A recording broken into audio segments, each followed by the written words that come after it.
Okay, so let's dive in.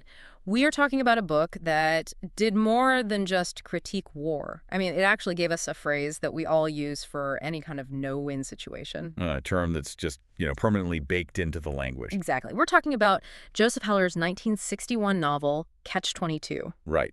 Set in World War II on this fictional Italian island, Pianosa. And our mission today is to get under the skin of that famous phrase. We're going to unpack the core paradox, look at the sheer absurdity of the system, and really see why this book is still such a powerful critique of bureaucracy. And what's so brilliant about it is that Heller doesn't make you wait. The idea, the Catch-22, is right there from the start. It's the engine of the whole story. It's the rule that runs everything. It is. And the main example, the one that traps our protagonist, Yossarian, is just. It's brutal in how illogical it is.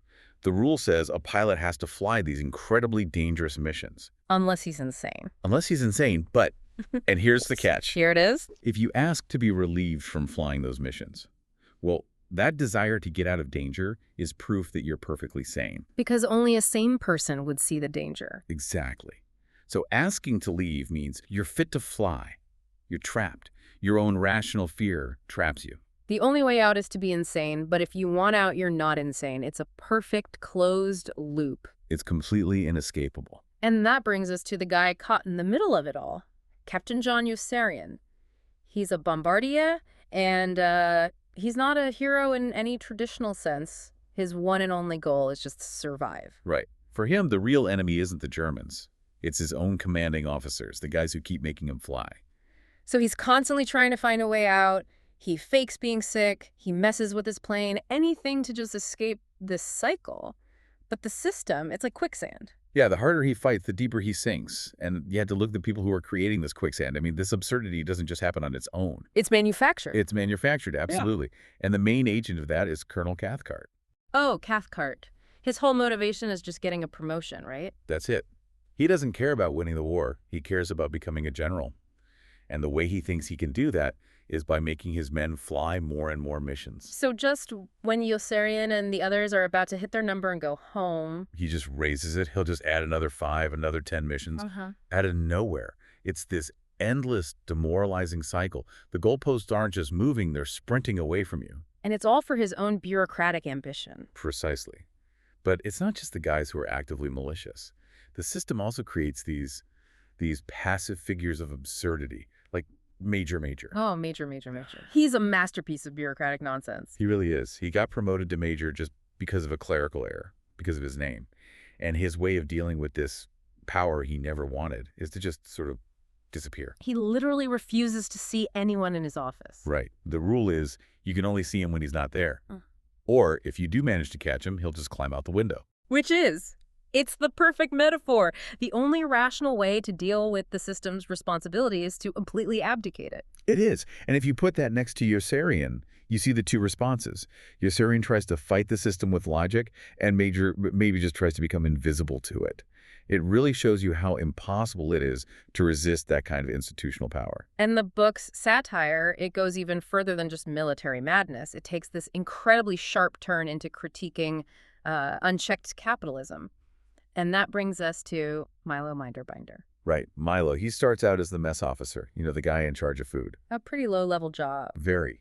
But he turns it into this global syndicate, M&M Enterprises, through pure war profiteering. It's like this insane business case study. It really is. He makes deals with everyone. And I mean everyone, including the enemy, because his motto is everybody has a share.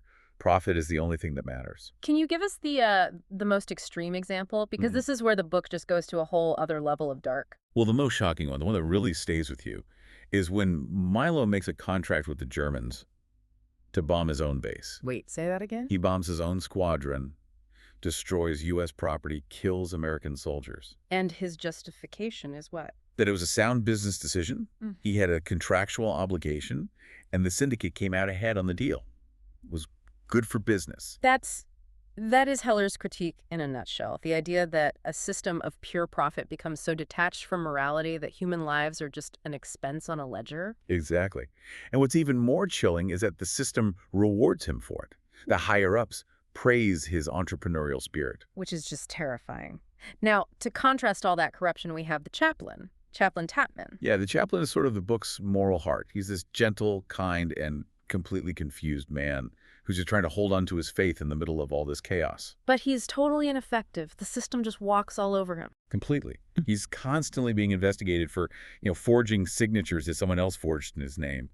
He represents the vulnerability of simple decency when it's up against this massive impersonal machine.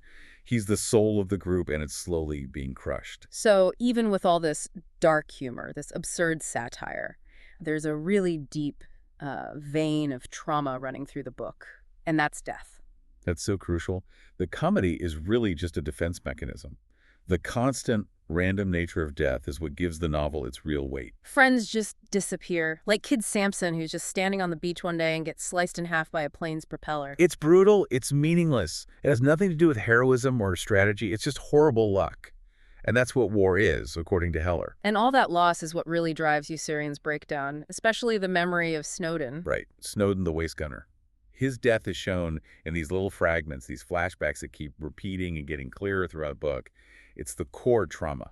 And Yossarian sees that under the uniform, Snowden isn't a soldier. He's just a person, just flesh and organs. Exactly. And he realizes the system doesn't care about the person inside the uniform. It only cares about the uniform. That's the moment that pushes him to make his final choice. Which is to just stop.